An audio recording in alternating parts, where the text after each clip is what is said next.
We started our journey of walking in the footsteps of the Buddha near Varanasi at Sarnath. We're going to Sarnath. Here we would imagine the key moments of history that happened at this location, with the turning of the wheel of the Dharma being the most auspicious. India is blessed with spiritual wisdom, so what better way to celebrate India's gift than by acknowledging the teaching of the Dharma at Sarnath? At bedtime for months, my dad read me Thich Nhat Hanh's Old Path, White Clouds, a book about the life of the Buddha.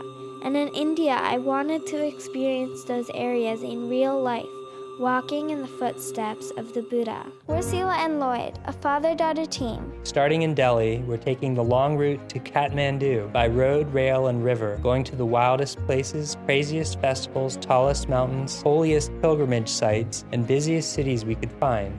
Buddha walked west from Bodh Gaya after his awakening. He was told his 5 ascetic companions were practicing in Sarnath at Deer Park. Today, the Chalkandi Stupa marks the location of where the ascetics saw him approaching. And the ascetics before were definitely looking down on Prince Siddhartha, saying, oh, he's just eating all this food and he left his ascetic practices. When Siddhartha entered the gate, the 5 ascetic companions were so impressed by his radiant bearing that they all stood up at once. Siddhartha seemed to be surrounded by an aura of light. Each step he took revealed a rare spiritual strength. His penetrating gaze undermined their intention to snub him. Nearby, we entered an enchanted world of the Thai temple and its gardens. There are a ton of fish, lotuses, everything. I love the fish.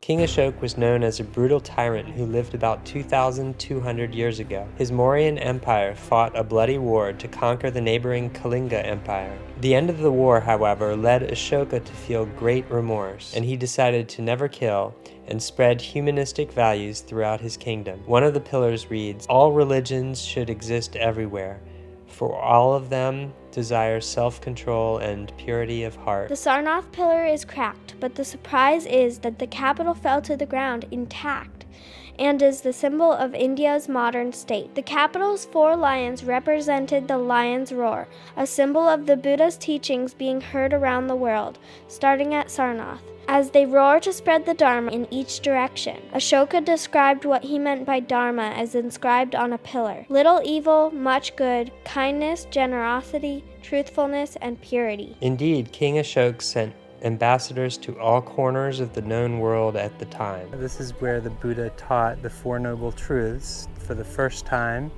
So that they went, he and the ascetics went from the place where they met over to here, and then he taught here about the 4 truths. So the suffering, taught about the origin of suffering and the ending of suffering, and the Eightfold Path, the Noble Eightfold Path. We continued through the ruins of various ancient monasteries, a good meditation on impermanence, and approached the stupa marking the location where the Buddha first taught. I kind of just want to go around it a few times and just relax. I wonder if there's a lot of gold on it, since people take some gold plate and put it on some of the stupas, like respect.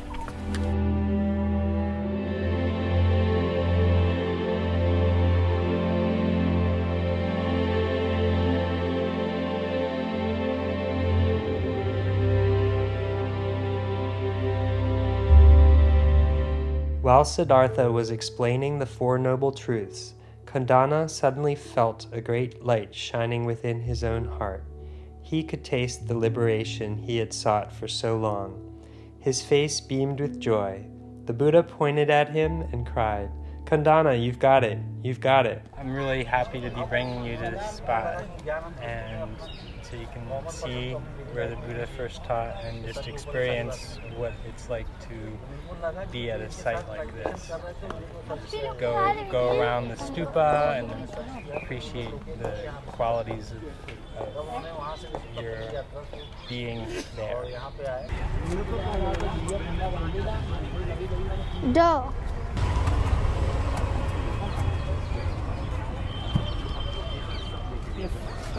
Now, as India's future is bright and shining to all four corners of the earth with its new economic and military powers, it can draw on these new strengths with a different kind of roar. But India also has spiritual strength that's spreading in all directions, and has the power to show the world its Dharma in a time of uncertainty.